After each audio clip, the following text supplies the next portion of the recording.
Bismillahirrahmanirrahim. Empayar kekayaan Taib Mahmud adalah sangat-sangat hebat dan luar biasa. Bekas Ketua Menteri Sarawak yang paling lama berkuasa di dunia, elit politik yang sangat-sangat hebat membina empayar kekuasaannya sehingga mencapai status Raja Sarawak yang baru. Taib Mahmud bekas TYT Sarawak lebih 12 tahun ini berjaya membina empayar kekayaan bersama keluarganya dengan cukup hebat dan luar biasa. Pakcik Makcik Otok Aro, tahukah anda semua, berdasarkan kajian penyelidikan dalam Korpus Ilmu Sains Politik, anggaran empayar kekayaan Taib Mahmud adalah mencecah lebih 15 bilion US dollar atau dalam mata wang ringgit Malaysia saat ini, kekayaan Raja Baru Sarawak ini dianggarkan lebih 70 bilion ringgit di dalam negara dan luar negara. Ini adalah perkongsian ilmu tentang bagaimana Taib Mahmud membina empayar kekayaan dan berjaya membina empayar kekuasaan sehingga Taib Mahmud antara elit politik, antara oligarki politik dalam sejarah dunia yang untouchable.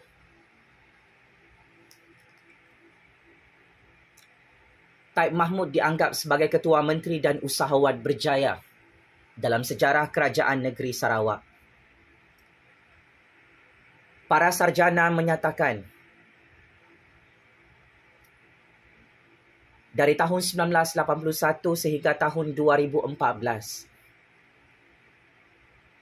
Taib Mahmud dikatakan berjaya mengawal ekonomi Sarawak. Dan Taib Mahmud berjaya membina empayar kekayaan peribadi sehingga aset-aset kekayaan Taib Mahmud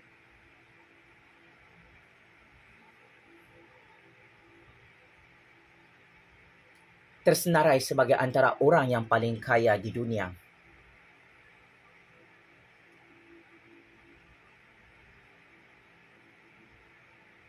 Taib Mahmud dianggap sebagai usahawan berjaya yang menjadi patronage, iaitu penaung, kepada elit-elit politikus korporat di Sarawak selama berpuluh-puluh tahun. Taib Mahmud bukan sahaja aktif dalam percaturan politik Malaysia, malah Taib Mahmud juga turut aktif dalam akses perniagaan domestik dan antarabangsa. Sebagai Ketua Menteri Sarawak dari tahun 1981 sehingga tahun 2014, juga merangkap bekas TYT Sarawak yang baru sahaja dipecat dan ditamatkan tempoh perjawatannya. Ramai rakyat Malaysia tidak tahu Taib Mahmud menjalankan operasi perniagaannya secara aktif, sehingga di akhir-akhir pemerintahan beliau, peningkatan mendadak dalam penyelesaian perniagaan mendapat perhatian semua pihak di peringkat antarabangsa maupun di dalam negara. Walaupun amat sukar untuk mengesan jumlah sebenar kekayaan dan empayar Taib Mahmud dalam pemilikan aset di seluruh dunia, Taib Mahmud secara rasmi memiliki kepentingan saham dalam beberapa syarikat seperti di negara Australia, negara Amerika Syarikat, negara Malaysia dan negara-negara yang lain. Badan Bukan Kerajaan Antarabangsa (INGO) iaitu Bruno Manser Funds pada 19 September 2012 menganggarkan aset empire kekayaan Taib Mahmud adalah mencecah 15 bilion US dollar atau anggaran mata wang ringgit semasa mencecah lebih 70 bilion ringgit. DH Malaysia pada tahun 2014 memperincikan penglibatan bekas Ketua Menteri Sarawak yang sangat-sangat hebat berkuasa ini, bekas TYT Sarawak yang very powerful dan untouchable ini. Taib Mahmud terlibat dalam aktiviti perniagaan dalam syarikat Demak Jaya Holdings. Syarikat ini ditubuhkan pada tahun 1988 dan diswastakan pada 15 Julai 2013 lalu. Kajian penyelidikan mendapati 50% pegangan ekuiti syarikat itu adalah milik Taib Mahmud dan 50% pegangan ekuiti yang berbaki adalah milik anak Taib Mahmud yang sangat-sangat hebat dan kaya raya. Selain itu, syarikat Hama Memorial yang diswastakan pada 15 Julai 2013, ia juga dimiliki oleh Taib Mahmud dengan pegangan saham syarikat sebanyak 37.08%. 62.92% lagi dikongsi secara bersama aset syarikat Hama Memorial di antara adik-beradik Taib Mahmud dan anak-anak beliau sendiri yang turut tersenarai sebagai antara keluarga yang paling kaya di dalam Malaysia dan seluruh dunia. Syarikat Mesti Bersatu juga telah diswastakan pada 9 Oktober 2013, menyaksikan Taib Mahmud turut mempunyai pegangan saham sebanyak 17.39%. Saudara lelaki Taib Mahmud merupakan pemegang saham utama syarikat Mesti Bersatu, iaitu sebanyak 82.61% dimiliki oleh Arif Mahmud. Manakala bagi syarikat Pihin Sri Heritage pula, pegangan saham Taib Mahmud dalam syarikat ini diswastakan pada 4 Julai 2013 adalah sebanyak 55%. 44% ekuiti syarikat itu dimiliki oleh anak-anak dan para menantu Taib Mahmud dalam Malaysia, pakcik-makcik Otok Arum.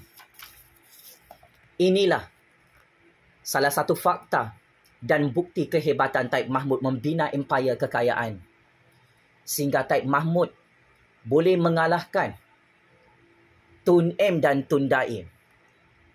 Kerana Taib Mahmud adalah bekas Ketua Menteri Sarawak dan bekas TYT Sarawak yang kekal kebal dan sangat-sangat berkuasa dalam percaturan kuasa Sarawak dan percaturan kuasa Malaysia secara amnya. Rangkaian perniagaan syarikat swasta Taib Mahmud semakin kukuh apabila mempunyai kepentingan dalam penyenaraian Malaysian Public Listed Companies, PLCs, atau lebih dikenali sebagai syarikat awam tersenarai. Dalam penyenaraian itu, ia memberi keuntungan kepada Taib Mahmud kerana hubungan tidak langsung dengan syarikat elit kapitalis Bumiputra yang terdiri daripada kalangan ahli keluarganya. Penyenaraian syarikat Taib Mahmud dalam Bursa Saham Kuala Lumpur yang mempunyai pegangan kepentingan modal pasaran bernilai 2.1 bilion ringgit turut menunjukkan penglibatan aktif Taib Mahmud di dalam perniagaan. Antara syarikat-syarikat itu adalah Cahaya Mata Sarawak Berhad, Taan Holdings Berhad, Sarawak Plantation Berhad, Dayang Enterprise Holdings Berhad, Naim Holdings Berhad, Sarawak Cable Berhad, KKB Engineering Berhad, KNN Kenanga Holdings Berhad, SIG Gases Berhad, Smart Tech Solution Berhad, WTK Holdings Berhad, dan Quality Concrete Holdings Berhad. Kepentingan ekuiti saham Taib Mahmud tidak terhenti melalui rangkaian perniagaan syarikat-syarikat di atas yang saya senaraikan. Keuntungan Taib Mahmud dalam perniagaan dianggarkan memiliki 460 juta ringgit aset hasil daripada proses penswastaan dan stok pegangan saham beliau dalam syarikat Glenelly Plantations, Malaya Berhad, Utama Banking Group Berhad, Putrajaya Perdana Berhad, dan Loh and Loh Corporation Berhad.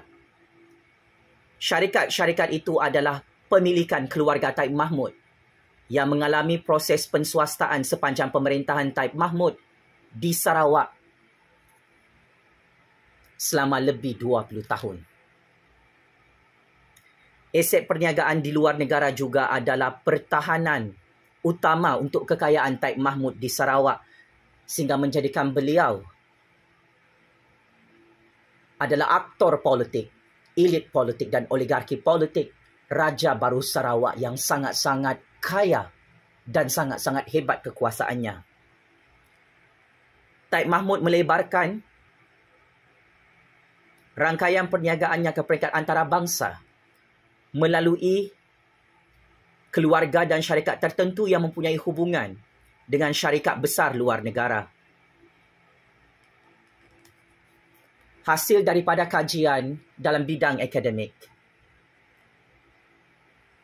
terdapat 40 buah syarikat Taib Mahmud di 10 buah negara. Antaranya adalah di Kanada, Australia, Amerika Syarikat, Britain, Hong Kong, Arab Saudi dan juga negara Jepun. Kehadiran dasar ekonomi baru bersama pengukuhan kuasa Taib Mahmud bermula pada tahun 1981 yang menyaksikan permulaan pembinaan empayar kekayaan Taib Mahmud yang saat ini tidak dapat ditandingi oleh sesiapa.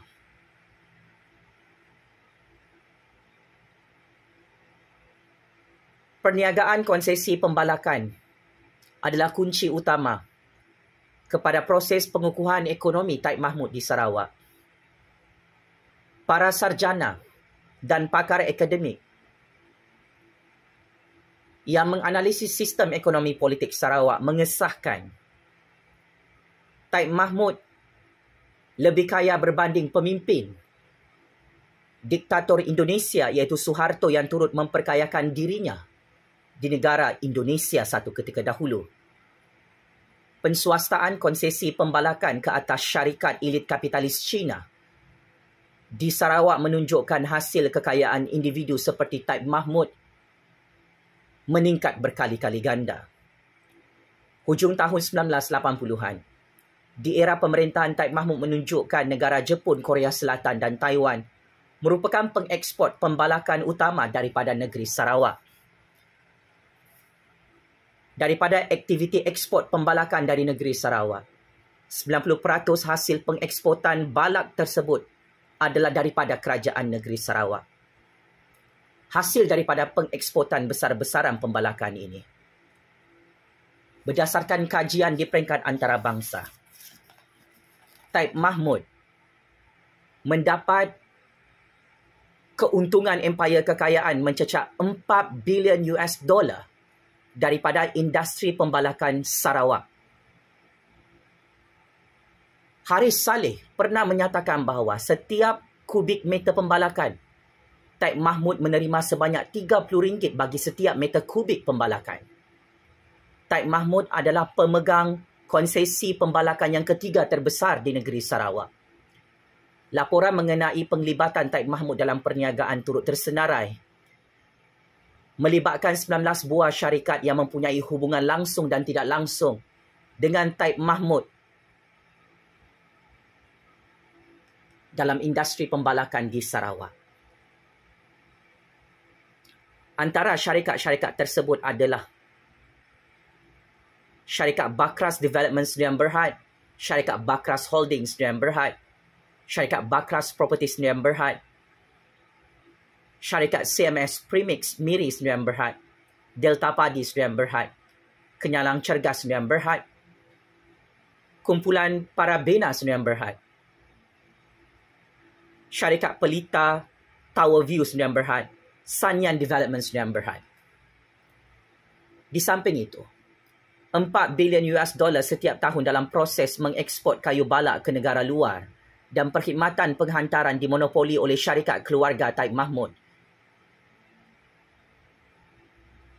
Kajian dalam Korpus Ilmu Sains Politik menyatakan Sarawak adalah antara pembekal utama dalam pasaran ekspor pembalakan dunia sejak awal tahun 1980-an dan sehingga hari ini. Kegiatan pembalakan di negeri Sarawak dianggarkan bernilai lebih 50 bilion US dollar di bawah kawalan konsesi yang ditentukan oleh Taib Mahmud dari tahun 1981 sehingga tamatnya pemerintahan Taib Mahmud sebagai Ketua Menteri Sarawak pada tahun 2014. Segala aktiviti komersial ekonomi Taib Mahmud ini menggunakan pendekatan exempt private company atau lebih dikenali sebagai beberapa syarikat swasta yang dikecualikan bagi menyembunyikan nilai wang daripada penelitian awam. Aset-aset kekayaan Taib Mahmud sememangnya sangat-sangat hebat dan luar biasa.